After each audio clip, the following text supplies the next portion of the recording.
आप देख रहे हैं देश लाइव, देश की आवाज। आदाब, नमस्कार, सत श्री अकाल। मैं हूं सहल कुरैशी। देश लाइव में आपका स्वागत है।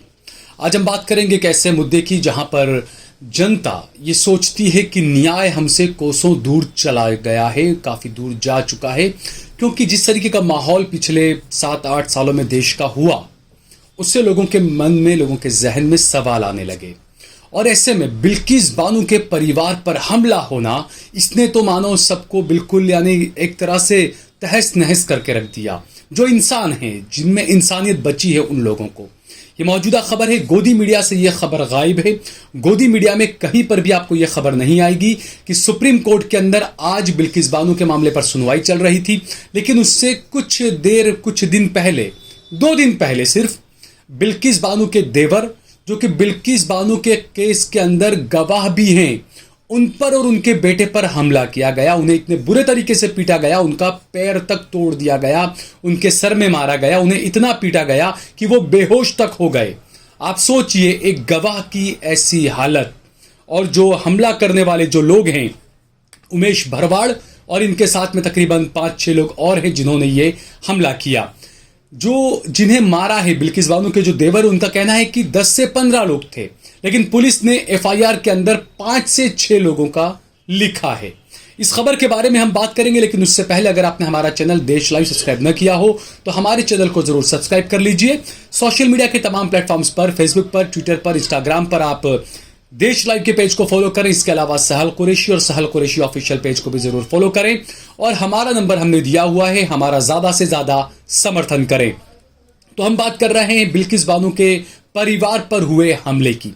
बिल्किस बानो दाहोद के रणदीकपुर गांव की रहने वाली है। 2002 के जो दंगे हुए तो उस वक्त बिल्किस बानो के साथ में उनका बलात्कार किया गया था। कुछ गुंडों ने अपना मुंह काला किया था और बिल्किस बानो के परिवार के 6 लोगों की हत्या भी कर दी थी। इस मामले में एक लंबी लड़ाई बिल्किस बानो ने लड़ी। कोर्ट ने सजा सुनाई, उम्र कैद की सजा सुनाई कई लोगों को। लेकिन पिछले दिनों गुजरात सरकार ने आजादी वाले दिन इन तमाम को आजादी के नाम पर रिहा कर दिया। ये बलात्कारी लोग हैं, ये हत्यारे लोग हैं, ये समाज में आ चुके हैं दोबारा आम जिंदगी में। और बाकायदा लड्डू खिलाकर गांव में इनका इस्तकबाल किया गया था। हमने हाथरस में भी देखा कि जो बलात्कार का आरोप जिन लोगों पर लगा वो जमानत पर बाहर आए, और जिस लड़की ने बलात्कार का, जिस परिवार ने आरोप लगाया था, उस परिवार के घर में आग लगा दी और छोटे छोटे 2-2 महीने 4-4 महीने के बच्चों को भी जला दिया। यह किया था बलात्कारियों ने, जिन पर बलात्कार का आरोप था उन्होंने। तो ये कहीं ना कहीं जो इंसाफ जो मिलता है उस पर सवाल खड़े हो रहे हैं कि ऐसे घटिया किस्म के लोग जमानत लेकर या ऐसे बाहर आते हैं तो ये तमाम चीजें हो रही है। बिल्किस बानो के परिवार के जो देवर है बिल्किस बानो के, उनका नाम है अजीत घांची, और बिल्किस बानो के भतीजे हैं जिनका नाम है आसिफ अजीत घांची। ये दोनों बकरों का कारोबार करते हैं, मवेशियों का लेना बेचना ये कारोबार करते हैं, लीगल काम है और ये कारोबार करते हैं। और इसीलिए ये दाहोद के रणदीकपुर गांव के रहने वाले हैं। और ये दोनों 30 अप्रैल के दिन ये दोनों बाप बेटे लीमखेड़ा के हाट बाजार गए थे। जब हाट लगता है, हाट बाजार जो होता है जहां पर मवेशियों की बिक्री, लेना देना, बेचना, ये सारी चीजें होती है, तो ऐसा ही एक हाट बाजार लगा हुआ था लीमखेड़ा में। तो वहां पर पहुंचे आसिफ और इनके पिता अजीत। और जो गेट पास बनता है, जब जानवर आप लेके आते हैं, जाते हैं, तो गेट पास बनाना पड़ता है। तो गेट पास का 70 रुपया 60 रुपया कुछ होता होगा। तो अजीत ने, यहां पर अजीत घांची ने गेट पास पर जो लड़का खड़ा हुआ था जिसका नाम है उमेश भरवाड़, उसको 500 का नोट दिया और उससे कहा कि जो बाकी का 430 रुपया बचता है वो तुम अपने पास रखो, मुझे बाद में कभी आप दे देना। बस इतनी सी बात को लेकर ये कहना है खुद अजीत घांची का, बिल्किस बानो के देवर का कहना है कि इतनी सी बात कहने के बाद उमेश भरवाड़ ने यह कहा कि आप रणदीकपुर वाले हो, आप लोग बहुत कोर्ट जाते हो, आप लोग कोर्ट में बहुत अर्जियां करते हो। ऐसा इसलिए क्योंकि बिल्किस बानो ने अपने जो गुनहगार उसके रहे हैं उसके खिलाफ सुप्रीम कोर्ट में अर्जी दी है, आज उस पर सुनवाई होनी थी। और यहां पर उनके देवर को यह बोलकर मारा गया कि आप बहुत कोर्ट जाते हो, बहुत अर्जियां करते हो, आपको तो सीधा करना पड़ेगा। सबसे पहले आपको सुनाते हैं बिल्किस बानो के भतीजे आसिफ ने क्या कहा। उनका कहना है कि उन्हें यह भी कहा गया कि आप रणदीकपुर वालों को हम छोड़ेंगे नहीं, हमारी सरकार है, हम कुछ भी कर सकते हैं, रणदीकपुर गांव आपको खाली करना पड़ेगा। इस तरह के अल्फाज जो है यहां पर कहे गए बिल्किस के परिवार वालों को। सबसे पहले आप सुनिए बिल्किस के भतीजे आसिफ ने क्या कुछ कहा है। हम रणदीकपुर से थे और हम बकरे लेन देन का धंधा करते हैं और हम गए थे लिमखेड़ा और लिमखेड़ा में जैसे ही गेट पास के पास गए थे, वहाँ से गेट पास ने मेरे फादर को गाली दी। गाली इसलिए दी कि पैसे दिए थे तब भी गाली दी उसने। गाली दी पैसे मेरे फादर ने 500 रुपये दिए थे, उसमें से उसने मेरे फादर ने बोला कि 417 रुपये तो वापस कब जब भी देना चाहिए तभी दे देना, लेकिन अभी तू ये रख। तो उसने बोला तुम रणदीकपुर वाले हो, तुम बिल्किस बानो केस में इन्वॉल्व हो, तुम उसके साक्षी हो, इसलिए तुम सब और सब मेरे और मेरे फादर को सब ने 10-15 लोगों ने सब ने मारा हमको। मैं उसका भतीजा हूँ। या और उन लोगों ने बोला बिल्किस बानो केस में आप इन्वॉल्व हो, इसलिए सरकार हमारी है, हम कुछ भी कर सकते हैं, आप लोगों को यहाँ रहने नहीं देंगे, रणदीकपुर छोड़ना पड़ेगा आप लोगों को। और बोले कि हम आपको ज़िंदा नहीं छोड़ेंगे, कभी भी मार सकते हैं। और मारने की तरह तरह की धमकियाँ दी। फिर मेरे और मेरे फादर को बहुत मारा उन लोगों ने, मेरे को भी बहुत चोट आई है।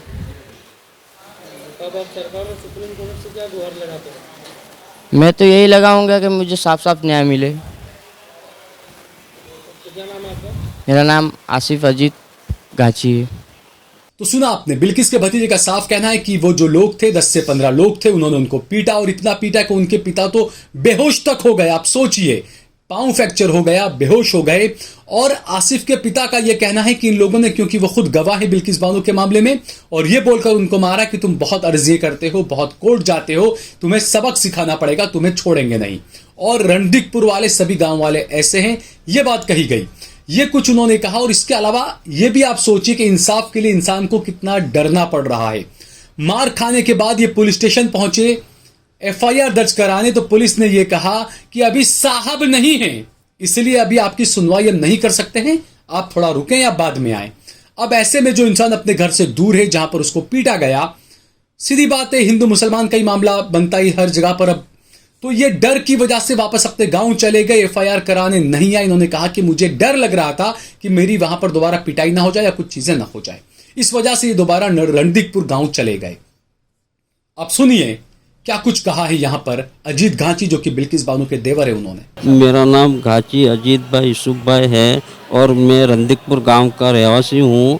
और लिमखेड़ा आज मार्केट था, हाट बाज़ार था, उसमें मैं 3 बकरे लेकर गया था। और उमेश करके जो गेट पास बना रहा था, उसके पास से मैंने 500 की नोट दी और उसने पूछा तो कहाँ का है, तो मैंने बोला कि रणदीकपुर का हूँ मैं। तो कहने लगा कि तुम तो बिल्किस बानो वाले परिवार वाले हो, ऐसा करके मुझे माँ बहन की गालियाँ दी उसने। और फिर बाद में उसने छुट्टी नहीं, ऐसा करके मेरा पैसे भी 500 रुपये रख दिया और पहुँच भी नहीं दी मुझे और वो मारने लगे। मैंने पुलिस में लिमखेड़ा सरकारी हॉस्पिटल में दवा करके वो लिमखेड़ा पुलिस स्टेशन गया था। उसने बोला था कि भाई अभी तक सर आए नहीं है और सर आ जाएगा उसके बाद। तो मुझे डर लगा, उसके हिसाब से मैं रणदीकपुर चला गया। रणदीकपुर गया और उसके बाद पुलिस स्टेशन में गया था, वो प्रोग्राम था। तो उसने बोला कि भाई आपको लिमखेड़ा ही एफआईआर करना पड़ेगी।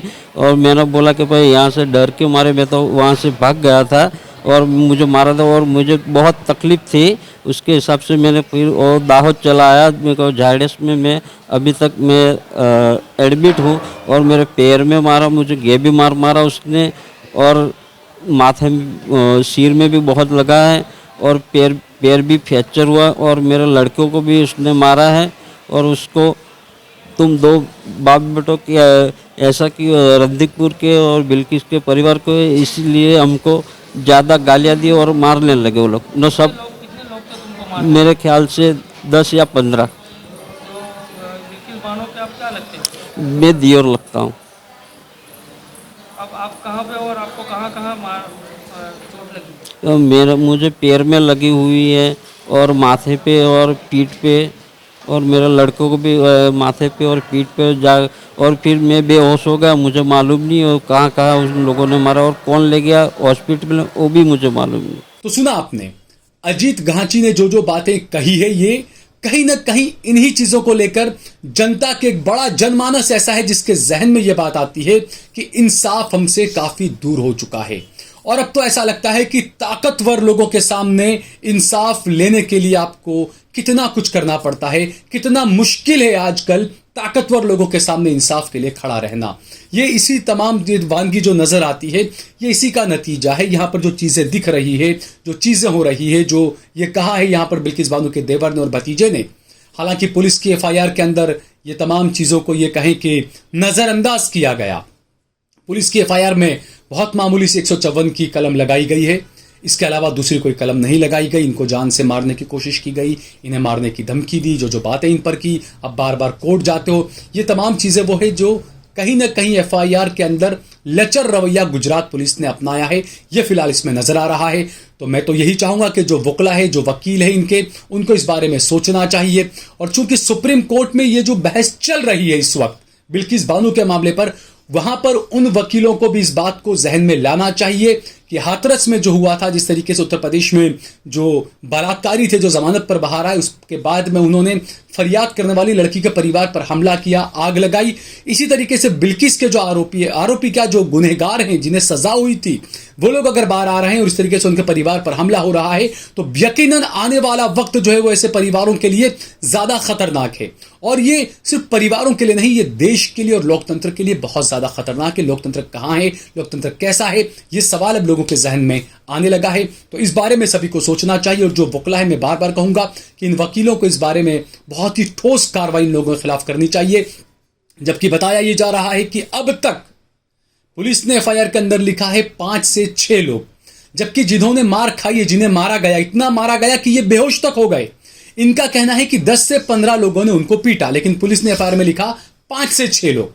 और उनमें भी आज 3 दिन हो गए हैं, आज तक सिर्फ एक उमेश भरवाड़ की गिरफ्तारी हुई है, बाकी लोगों की गिरफ्तारी नहीं हो पाई है। अब इनके घर पर बुलडोजर कब पहुंचेगा? नॉर्मल अमूमन ये होता है कि जब कोई मुसलमान व्यक्ति होता है तो पुलिस उसके घर पर पहुंच जाती है, उसके पिता को उठा लेती है, उसके भाई को उठा लेती है, उनको टॉर्चर करती है ताकि वो आ जाए जो भागा है, जो फरार हो चुका है। तो इस मामले के अंदर पुलिस किस तरह का रवैया अपना रही है, ये अपने आप में सवाल खड़े हो रहे हैं।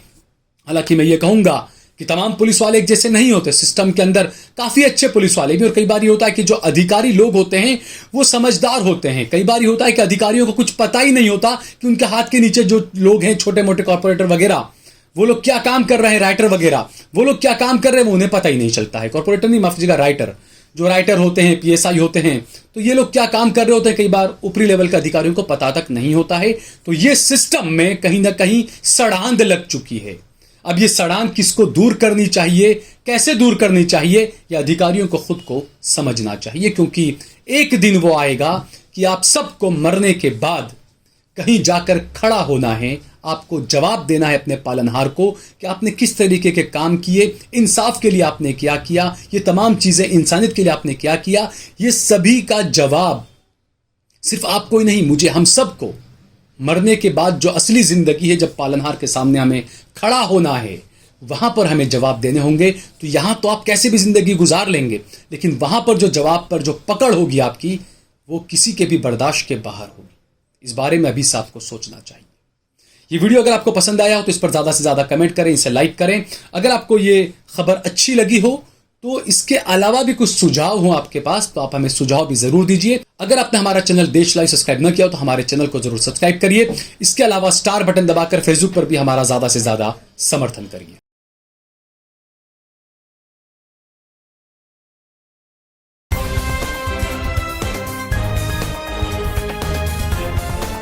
देश और दुनिया की तमाम छोटी और बड़ी खबरों के लिए हमारे चैनल को सब्सक्राइब करना न भूलें और बेल का बटन